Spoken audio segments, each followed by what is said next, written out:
ನಾಯಕತ್ವ ಬದಲಾವಣೆ ಬಿಜೆಪಿ ಒಳಗೆ ನಡೀತಾ ಇರೋದು, ಹಾಗೆ ರೆಬಲ್ ಮೂವ್ಮೆಂಟ್, ಇದ್ರ ಬಗ್ಗೆ ಯಾರಿಗಾರು ಪ್ರಶ್ನೆ ಇದ್ರೆ? ಸರ್, ನನ್ನ ಪ್ರಶ್ನೆ ಏನು ಅಂದರೆ, ಕಾಂಗ್ರೆಸ್ ಸರ್ಕಾರ ರಚನೆ ಆದಾಗಿಂದ ಬರೀ ದುರಾಡಳಿತನೇ ಸರ್ ಕಾಣ್ತಿರೋವಂಥದ್ದು ನಮಗೆ 2.5 ವರ್ಷದಿಂದ.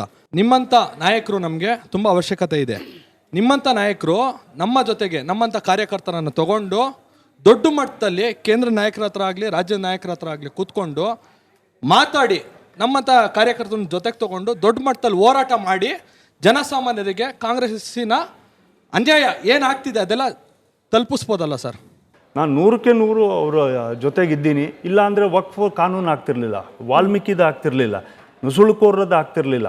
ಅಥವಾ ಇವಾಗ ಏನು ಆಗಬೇಕು, ಇವಾಗ ಇಡೀ ಕರ್ನಾಟಕ ಎಸ್ಪೆಷಲಿ ಗ್ರಾಮೀಣ ಪ್ರದೇಶದಲ್ಲಿ ನಮ್ಮ ಒಂದು ಪ್ರಾಜೆಕ್ಟ್ಸ್ಗಳು ಕೂಡ ನಾವು ಇಂಪ್ಲಿಮೆಂಟೇಷನ್ಗೆ ಹೋಗಿಲ್ಲ. ಯಾಕಂದರೆ ನಾವು ಇರ್ತಕ್ಕಂಥ ಹಣವನ್ನು ನಾವು ಏನು one of the richest state ನಮ್ಮದು, we are highest tax payers in the country.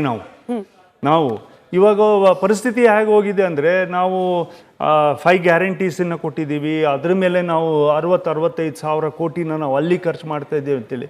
ನಮಗೆ ಮೂಲಭೂತವಾಗಿ ನಮಗೆ ಬೇಕಾಗಿರ್ತಕ್ಕಂಥ ರಸ್ತೆ ಗುಂಡಿಗೆ ಇದಕ್ಕೆ ಅಲ್ಲಿಗೆ ನಮಗೆ ದುಡ್ಡಿಲ್ಲ ಅಂತ ಪರಿಸ್ಥಿತಿ ಇದೆ. ಸಂಬಳನ ಕೊಟ್ಟಿಲ್ಲ. ನೀವು 5 ಗ್ಯಾರಂಟೀಸಲ್ಲಿ 3-4 ತಿಂಗಳಲ್ಲಿ ನೀವು ಹಣವನ್ನು ಎಲ್ಲೂ ಕೊಡಲಿಲ್ಲ. ಈ ಥರದ ಸಮಸ್ಯೆಗಳನ್ನು ಐ ವಿಲ್ ಟೋಟಲಿ ನಾನು ತಮ್ಮ ಜೊತೆಗೆ ಇದ್ದೀನಿ.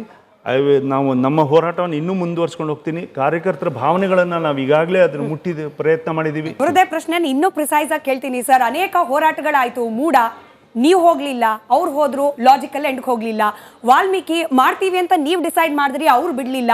ವಫ್ ನೀವೇ ಹೇಳಿದ್ರಿ ಆಲ್ಮೋಸ್ಟ್ ಲಾಜಿಕಲ್ ಎಂಡ್ ಹತ್ರ ಹೋಗ್ತಾ ಇದೆ ಅನ್ನುವಾಗ ನಿಮ್ಗಳ ವಿರುದ್ಧನೇ ಕ್ರಮ.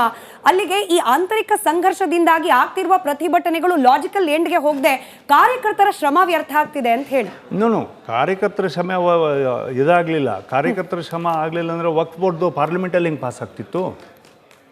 ಅಥವಾ ವಾಲ್ಮೀಕಿದೇನೆ ಕೋರ್ಟಿಂದ ನಿಮಗೆ CBIಗೆ ಎಲ್ಲದ್ದು ಕೂಡ ಹ್ಯಾಂಡ್ ಓವರ್ ಮಾಡಿ ಅಂತೇಳಿ ಯಾಕೆ ಡೈರೆಕ್ಷನ್ಸ್ ಬರ್ತಾಯಿತ್ತು? ಅಥವಾ ಇದೇ ನುಸುಳುಕೋರ ಬಗ್ಗೆ ನಾವೆಲ್ಲರೂ ಹೋರಾಟ ಮಾಡಲಿಲ್ಲ ಆದರೆ ಕಾಫಿ ಎಸ್ಟೇಟ್ಗಳು ಸುಮಾರು 1-1.5 ಲಕ್ಷ ಜನ ಇದ್ದಾರೆ ಇಲ್ಲಿಗಲ್ ಇಮಿಗ್ರೆಂಟ್ಸು. ಒಬ್ಬೊಬ್ಬರು ಎಲ್ಲಿವರೆಗೂ ಡಾಮಿನೇಟ್ ಮಾಡಿದ್ದಾರೆ ಅಂದರೆ, ಯಾವುದೇ ಒಬ್ಬ ಕನ್ನಡಿಗರಿಗೆ ಲೋಕಲ್ ಆಗಿರ್ತಕ್ಕಂಥವ್ರಿಗೆ ಕೆಲಸ ಕೊಡಬೇಕು ಅಂದರೆ ಅವ್ರನ್ನ ಕೇಳಿ ಕೆಲಸ ಕೊಡಬೇಕು ಅನ್ನೋ ಪರಿಸ್ಥಿತಿ ಇವತ್ತಲ್ಲಿದೆ. ಕಾಫಿ ತೋಟದಲ್ಲಿ ಮತ್ತು ಅಡಿಕೆ ತೋಟಗಳಲ್ಲಿ ಲೇಬರ್ಸು ಕೂಡ ಇದ್ದರೂ ಕೂಡ ಕನ್ನಡಿಗರಿಗೆ ಕೆಲಸ ಸಿಗದೇ ಇರತಕ್ಕಂಥ ಪರಿಸ್ಥಿತಿಗಳಿದ್ದಾವೆ. ಇದನ್ನೆಲ್ಲದನ್ನು ಕೂಡ ರಾಜ್ಯ ಸರ್ಕಾರದ ಗಮನಕ್ಕೂ ತಂದಿದ್ದೀವಿ, ಕೇಂದ್ರ ಸರ್ಕಾರಕ್ಕೆ ಗಮನಕ್ಕೆ ತಂದಿದ್ದೀವಿ. ಈಗಾಗಲೇ ನಮ್ಮ ಬಾರ್ಡರ್ಸ್ ಎಲ್ಲದನ್ನು ಕೂಡ ಬಿಗಿ ಮಾಡಿದ್ದಾರೆ ಕೇಂದ್ರ ಸರ್ಕಾರ. ರಾಜ್ಯದಿಂದ ಏನು ಆಗಬೇಕಿತ್ತು, ಇಲ್ಲಿಗಲ್ ಇಮಿಗ್ರೆಂಟ್ಸ್ ಪಾಕಿಸ್ತಾನೀಸ್ನ ಕೆಲವ್ರನ್ನೆಲ್ಲರನ್ನು ಕಳಿಸ್ತಕ್ಕಂಥ ಕೆಲಸ ಮಾಡಿದರೆ ಗೃಹ ಮಂತ್ರಿಗಳಾಗಲಿ, ಮುಖ್ಯಮಂತ್ರಿಗಳಾಗಲಿ ಅಥವಾ ಪೊಲೀಸ್ ಅಧಿಕಾರಿಗಳಾಗಲಿ ಇವತ್ತಿನವರೆಗೂ ಒಂದು ಕನ್ಸ್ಟ್ರಕ್ಟಿವ್ ಮೀಟಿಂಗ್ ಮಾಡೋಕ್ಕಾಗಲಿಲ್ಲ. ಅಲ್ಲ ಸಿ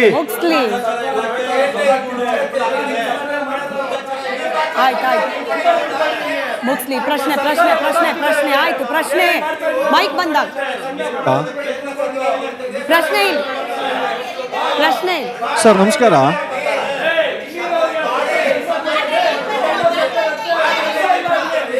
ಸರ್ ನಮಸ್ಕಾರ.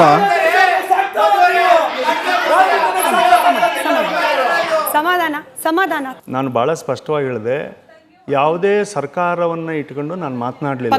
ಸುಮಾರು 15-20 ಇಯರ್ಸಿಂದ ಇದು ಆಗಿರ್ತಕ್ಕಂಥ, ಅದಕ್ಕೆ ಕಾನೂನು ತಂದಿರತಕ್ಕಂಥದ್ದು ಕೂಡ ಕೆಲವು ಹಂತದಲ್ಲಿ ತಂದಿದ್ದಾರೆ.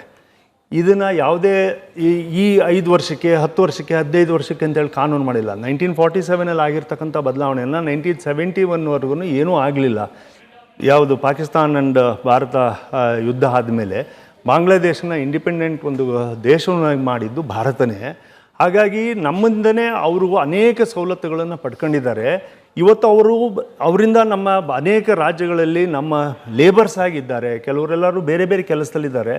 ಒಂದು ವೇಳೆ ಅವರು ಲೀಗಲ್ ಆಗಿದ್ದರೆ let them have A legal. But ಇವಾಗ ಏನು ಆಧಾರ್ ಕಾರ್ಡು ಮತ್ತು ರೇಷನ್ ಕಾರ್ಡಲ್ಲಿ ಅಥವಾ ಸ್ಕೂಲ್ ಇದರಲ್ಲಿ ಇದಕ್ಕೆಲ್ಲದೂ ಕೂಡ ಎಲ್ಲವೂ ಕೂಡ ಗಮನದಲ್ಲಿ ಇಲ್ದಂಗೆ ಇಲ್ಲೀಗಲ್ ಆಗಿ ನೀವು ಡಾಕ್ಯುಮೆಂಟೇಷನ್ಸ್ನ ಮಾಡ್ಕೊಂಡು ಇವತ್ತು ಸಿಟಿಸನ್ ಮಾಡೋಕ್ಕೆ ಹೊರಟಿದ್ದೀರಿ. ಮಾಡಬೇಡಿ, ಲೀಗಲಾಗಿ ಮಾಡಿ, ಲೀಗಲಾಗಿ ಮಾಡಿ ಅವ್ರನ್ನ. ಅದಕ್ಕೆ ನಾವು ಏನು ಒತ್ತಾಯ ಮಾಡ್ತಾ ಇದ್ದೀವಿ ಅಂದರೆ, ನೀವು ಒಂದು ವಂಶವೃಕ್ಷನ ತಗೊಳ್ಳಿ ಅವ್ರದ್ದೆಲ್ಲರದು. You take a family tree. ವಂಶವೃಕ್ಷನ ನೀವು ಆಧಾರ್ ಕಾರ್ಡಿಗೆ ಅಪ್ಲೈ ಮಾಡ್ಕೊಂಡ್ರೆ you will get the history. ಅವರ ಅಪ್ಪ ಯಾರಿದ್ರು, ಅವ್ರ ಅಜ್ಜ ಯಾರಿದ್ರು, ಅವರ ವಂಶವೃಕ್ಷ ಎಲ್ಲಿಂದ ಬಂತು, ಇದನ್ನು ಮಾಡ್ಕೊಂಡಾಗ ಏನಾಗುತ್ತೆ ಅಂದರೆ ನಮ್ಮ ದೇಶ ಸುಭದ್ರವಾಗಿರ್ತದೆ ಡಾಕ್ಯುಮೆಂಟೇಷನ್ ವೈಸ್ ಅಂತೇಳಿ. ಯಾರೂ ಕೂಡ ಇಲ್ಲಿ ಹೊರಗಡೆ ದೇಶದವರು ಬೇರೆ ದೇಶದವರು ಬಂದು ಇರಬಾರ್ದು ಅಂತೇಳಿ ದೇಶ ಯಾವತ್ತೂ ಹೇಳಲಿಲ್ಲ. ಈ ರೆಬೆಲ್ ಟೀಮ್ ಕಟ್ಟಲಿಕ್ಕೆ ಮುಂಚೂಣಿಯಲ್ಲಿದ್ದಂಥ ನಮ್ಮ ದಾವಣಗೆರೆ ಜಿಲ್ಲೆಯ ಮಾಜಿ ಸಂಸದರಾದಂಥ JM ಸಿದ್ದೇಶ್ವರ್ ಅವರು ಮೊನ್ನೆ ಬೆಂಗಳೂರಿನಲ್ಲಿ ನಡೆದಂಥ ಒಂದು ಪ್ರತಿಷ್ಠಿತ ಹೋಟೆಲ್ನಲ್ಲಿ ವಿಜೇಂದ್ರ ಅವ್ರ ಜೊತೆ ವೇದಿಕೆ ಹಂಚ್ಕೊತಾರೆ. ಆದರೆ ಅವರು ಇಲ್ಲಿ ನೋಡಿದರೆ ನಿಮ್ಮ ಜೊತೆಗೆ ರೆಬೆಲ್ ಟೀಮಲ್ಲಿ ಮೀಟಿಂಗ್ ಮಾಡ್ತಾರೆ. ನಿಮ್ಮ ರೆಬೆಲ್ ಟೀಮು ಕುಂದು ಹೋಗಿದೆಯಾ? ಒಂದು ಸಿದ್ದೇಶ್ವರು ಅಥವಾ ಯಾವುದೇ ನಾಯಕರುಗಳು ಜೊತೆಗೂಡಿರ್ತವೆ ವಿಷಯ ಆಧಾರಿತವಾಗಿ ಅವರ ಸಮಾಜದ ಅಥವಾ ಇದಕ್ಕೆ ಚರ್ಚೆ ಮಾಡ್ಕೊಳ್ತಕ್ಕಂಥ ಕೆಲಸಕ್ಕೆ ಹೋಗಿರ್ಬೋದು. ಈ ವೇದಿಕೆಯಲ್ಲಿ ಆ ವಿಚಾರವನ್ನು ಅವ್ರ ಜಿಲ್ಲೆನವ್ರನ್ನ ಕರೆದಾಗ ಮಾತನಾಡಿದ್ದಾರೆ. ಆ ಥರ ಸಂದರ್ಭ ಇವತ್ತು ದೇಶದಲ್ಲಿ ವರಿಷ್ಠರ ಜೊತೆಗೆ ನಮ್ಮನ್ನೆಲ್ಲ ಕೂತು ಮಾತನಾಡ್ತಕ್ಕಂಥದ್ದಕ್ಕೂ ಕೂಡ ಇವಾಗ ನಮ್ಮ ಟೀಮಿಂದ ಅರವಿಂದ್ ನಿಂಬಾಳಿಯವ್ರನ್ನ ಕರೆದಿದ್ರು, ಹೋದರು, ಮಾತನಾಡಿದರು, ವಿಷಯಾಧಾರಿತವಾಗಿ ಮಾತನಾಡಿದ್ದೀವಿ. ನಮಗೆ ವೈಯಕ್ತಿಕವಾಗಿ we have not clashed with anybody. ನಾವು ನೋಡಿದ ಹಾಗೆ ಈಗ ಕಾಂಗ್ರೆಸ್ ಪಕ್ಷದ ಸರ್ಕಾರ ಬೇಕಾಸಲಿ ಆಡಳಿತ ಮಾಡಿದರೆ ಜನತಾನೂ ಬಂದಿದೆ, BJPನೂ ಬಂದಿದೆ. ಆದರೆ ಇಂತಹ ಒಂದು ವರ್ಷ ಸರ್ಕಾರ ಯಾವುದೇ ಪಾರ್ಟಿ ಇದ್ದರೂ ನಾವು ಇದುವರೆ ತನಕ ನೋಡಿಲ್ಲ. ಮತ್ತು ಹಾಗೆ ಮೋಸ್ಟ್ ವೀಕೆಸ್ಟ್ ಇದು ಆಪೋಸಿಷನ್ ಪಾರ್ಟಿ ಆಗಿದ್ದೀರಾ. ಯಾಕೆಂದರೆ ಯಾವುದೇ ಒಂದು ಇದಕ್ಕೂ ನೀವು ಬೀದಿಯಲ್ಲಿ ಬಂದು ಹೋರಾಟ ಮಾಡ್ತಿಲ್ಲ. ಕಾಂಗ್ರೆಸ್ ಪಕ್ಷ ಈಗ ಪ್ರಸಕ್ತ ಇರೋ ಪಕ್ಷ ಪ್ರತಿಯೊಂದಕ್ಕೂ ಬೇಕಾಷ್ಟು ಟ್ಯಾಕ್ಸ್ಗಳು ರೈಸ್ ಮಾಡ್ಯಾರೆ. ಮತ್ತು ಇದು ಬೇಕಾಷ್ಟು ಇವಾಗ ರಸ್ತೆಗಳ ಇದಿರ್ಬೋದು ಅಥವಾ ಗುಂಡಿಗಳು ಈ ಥರದ್ದೆಲ್ಲ ಬಿದ್ದರೂ ಸಹ ಯಾವುದಕ್ಕೂ ನೀವು ಹೋರಾಟ ಮಾಡಿಲ್ಲ ಹೊರಗಡೆಗೆ. ಹಿಂದೆ ಆಪೋಸಿಷನ್ ಪಾರ್ಟಿಗಳು ಒಂದು ರೂಪಾಯಿ ರೈಸ್ ಮಾಡಿದ್ರೆ ಹೋರಾಟ ಮಾಡ್ತಾಯಿತ್ತು, ಹೊರಗಡೆ ಬೀದಿಲಿ ಇಳಿದು ಬಂದು. ನಿಮ್ಮ ಪಕ್ಷ ಸುಮ್ಮನೆ ಏನು ಹ್ಯಾಂಡ್ ಇನ್ ಗ್ಲೌ ಆಗಿದ್ದೀರಾ ಹೇಗೆ ಅನ್ನೋದು ಅರ್ಥ ಆಗ್ತಾ ಇಲ್ಲ. ಅವ್ರು ಹೇಳಿದ್ದ ಪ್ರಶ್ನೆಯನ್ನೇ ನಾನು ಶಾರ್ಟ್ ಮಾಡಿ ಕೇಳ್ತಾ ಇದ್ದೀನಿ. ವರ್ಸ್ಟ್ ಆಡಳಿತ ಪಕ್ಷ, ವೀಕೆಸ್ಟ್ ವಿರೋಧ ಪಕ್ಷ, ಇದನ್ನು ಒಪ್ತೀರಾ ನೀವು? ವೀಕೆಸ್ಟ್ ಅಂತ ಹೇಳಿ ನಾನು ಹೇಳೋದಿಲ್ಲ. ಯಾಕಂದರೆ ವಿಧಾನಸಭೆ ನಡಿಬೇಕಾದ್ರೆ ಅನೇಕ ವಿಚಾರಗಳ ಬಗ್ಗೆ ವಿರೋಧ ಪಕ್ಷದ ನಾಯಕರುಗಳು ಮಾತನಾಡಿದ್ದಾರೆ. ಕೆಲವು ಟೈಮ್ನಲ್ಲಿ ಸರ್ಕಾರ ಸ್ಪಂದಿಸುತ್ತೆ, ಕೆಲವು ಟೈಮ್ನಲ್ಲಿ ಸರ್ಕಾರ ಸ್ಪಂದಿಸಿಲ್ಲ. ಸ್ಪಂದಿಸೋದಕ್ಕೆ ಅವ್ರದ್ದೇ ಆಗಿರ್ತಕ್ಕಂಥ ರಾಜಕೀಯವಾಗಿ ಮತ್ತು ಆಡಳಿತವಾಗಿ ಮತ್ತು ಆರ್ಥಿಕವಾಗಿರ್ತಕ್ಕಂಥ ಸಮಸ್ಯೆಗಳನ್ನು ಅವ್ರ ಮೈ ಮೇಲೆ ಎಳ್ಕೊಂಡಿದ್ದಾರೆ.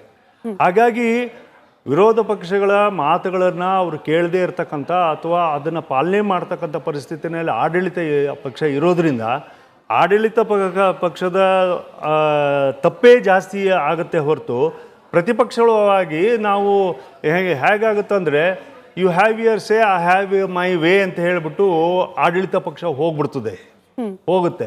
ಹಾಗಾಗಿ ಆ ಥರದ ಭಾವನೆ ಮೇಲೆ ಇರ್ತಕ್ಕಂಥ ಆಡಳಿತ ಪಕ್ಷಕ್ಕೆ ವಿರೋಧ ಪಕ್ಷದ ಮಾತುಗಳು ಅವರು ಹೇಳಿದ್ದು ನಾನು ತಕ್ಕ ಮಟ್ಟಿಗೆ ಒಂದು ಸ್ವಲ್ಪ ಕೆಲವು ಸಂದರ್ಭದಲ್ಲಿ ಒಪ್ತೀನಿ. ಯಾಕಂದರೆ BJP ಪಕ್ಷ ಮೇಜರಾಗಿ ಆಡಳಿತ ಪಕ್ಷ ಪ್ರತಿಪಕ್ಷದಲ್ಲಿದ್ದಾಗ ಇನ್ನೂ ಒಂದು ಸ್ವಲ್ಪ ಹೆಚ್ಚಿನ ಮಟ್ಟದಲ್ಲಿ ಅದು ಮಾತಾಡಿದರೆ ಜನರ ಭಾವನೆಗಳು ಆಗ್ತಿತ್ತು ಅಂತೇಳಿ ಅದನ್ನು ನಾನು ತಕ್ಕ ಮಟ್ಟಿಗೆ ಕಾಂಗ್ರೆಸ್ ಪಕ್ಷನ ನೋಡಿನೂ ನಮ್ಮ ಪಕ್ಷ ಪಾಠ ಕಲಿತಿಲ್ಲ ಸರ್. ಈಗ ಸೆಂಟರಲ್ಲಿ ನಮ್ಮ ರಾಹುಲ್ ಗಾಂಧಿ ಅವ್ರನ್ನ ಲೀಡರ್ ಮಾಡಿಕೊಂಡು ಆಗಲೇ ಕಾಂಗ್ರೆಸ್ ಪಕ್ಷ ಹಾಳಾಗ್ಬಿಟ್ಟಿದೆ.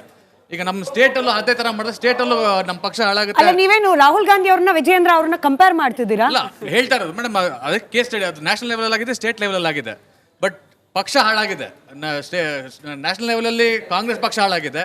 ಈಗ ಸ್ಟೇಟ್ ಲೆವೆಲಲ್ಲಿ ಅದೇ ತರ ನೆಪೋಟಿಸಮ್ ಮಾಡಿದರೆ ನಮ್ಮ ಕರ್ನಾಟಕದಲ್ಲೂ ನಮ್ಮ ಪಕ್ಷ ಹಾಳಾಗುತ್ತೆ ಅಂತ ನೆಪೋಟಿಸಮ್ ನಮ್ಮ ಲೀಡರ್ಸ್ಗೆ ಗೊತ್ತಾಗ್ತಿಲ್ವಾ ಸರ್ ಅಂತ? I will not compare leaders of an other party. ಯಾರು ಕಂಪೇರ್ ಮಾಡಿ ಮಾತನಾಡೋದಷ್ಟು ಸೂಕ್ತ ಅಲ್ಲ ಅಂತೇಳಿ ಭಾವಿಸ್ತೀನಿ. ಏಕೆಂದರೆ ಒಬ್ಬ ನ್ಯಾಷನಲ್ ವಿರೋಧ ಪಕ್ಷದ ನಾಯಕರುಗಳಿದ್ದಾರೆ, ಸನ್ಮಾನ್ಯ ರಾಹುಲ್ ಗಾಂಧಿ ಅವರು ಮಾತನಾಡ್ತಕ್ಕಂಥದ್ದಕ್ಕೆ ಅಥವಾ ಮಾಡಿರ್ತಕ್ಕಂಥದ್ದಕ್ಕೆ ಅಸಂಬದ್ಧವಾಗಿ ಬೇರೆ ಬೇರೆ ವಿಚಾರಗಳಿದ್ದರೂ ಕೂಡ ಅದು ಅವರ ಮಾತುಗಳು. ಅದನ್ನು ನಮ್ಮ ಪಕ್ಷದ ಸಂಘಟನಾತ್ಮಕವಾಗಿ ಮಾತನಾಡ್ತಕ್ಕಂಥದ್ದೇನಿದೆ, I think we will stick on to our party only. I will not compare with Congress party. I think we are far ahead as far as the organization is concerned of the BJP.